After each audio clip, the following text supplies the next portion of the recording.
This is Tim Bryce with my column titled, Mayhem in the White House? The Democrats have a dilemma. They are rapidly approaching the 2018 midterm election and have nothing to offer the American voters other than a socialist agenda featuring universal health care at an estimated price of $32.5 trillion. They know this will not play well in Poughkeepsie, as Americans are not comfortable with socialism. As such, they are desperately trying to divert attention away from their frailties and attack the president instead, declaring him mentally unstable, thereby making him unfit to fulfill his duties.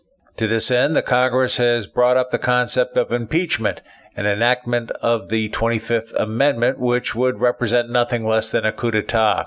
The mainstream media has also been doing their part by scrutinizing every word the president says, writing fallacious accounts of turmoil in the White House, such as the anonymous op-ed piece in the New York Times and Bob Woodward's new book, Fear, Trump in the White House, all of which claim senior staffers believe the president has lost his mind and they are operating at odds with him. First, let's be clear. This goes well beyond slander and libel. It is playing politics with the Constitution, which is recklessly dangerous and could backfire on the Democrats in November, making them even weaker than they already are. As a first-time politician, President Trump's approach to the job has been unquestionably unorthodox. We saw this in his campaign, where he wasn't afraid to counterpunch his political opponents. His use of Twitter to circumvent the news media and his ongoing feud with them is like nothing we have ever seen, nor his blunt negotiating tactics with foreign leaders. The news media was quick to accuse him of alienating our allies and putting us on a path towards war.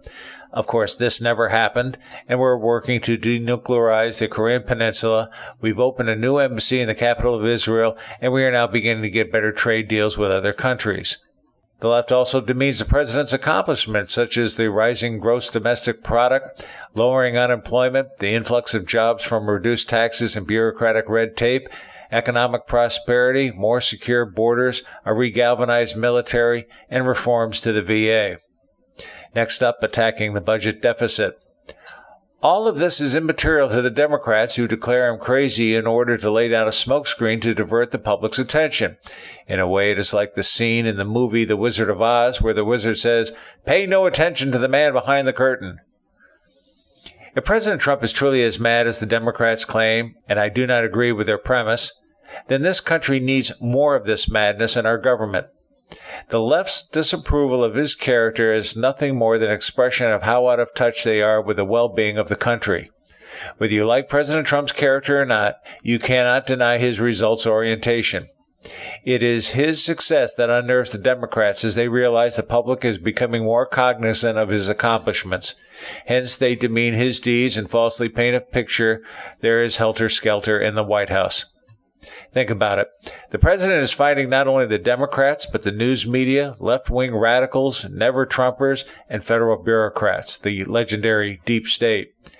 Despite all this, he is winning. Not surprising, independents and moderate Democrats are turning away from the new party of socialist Democrats and gravitating to Republican candidates. The outcome of the November election will either show the tactics of the Democrats are effective, or the party will be in disarray. As Trump says at his rallies, it's a lot easier to act presidential than to do what I do. Sounds crazy, right? Friends, keep the faith. This is Tim Bryce in Palm Harbor, Florida. Follow me on the internet at timbryce.com.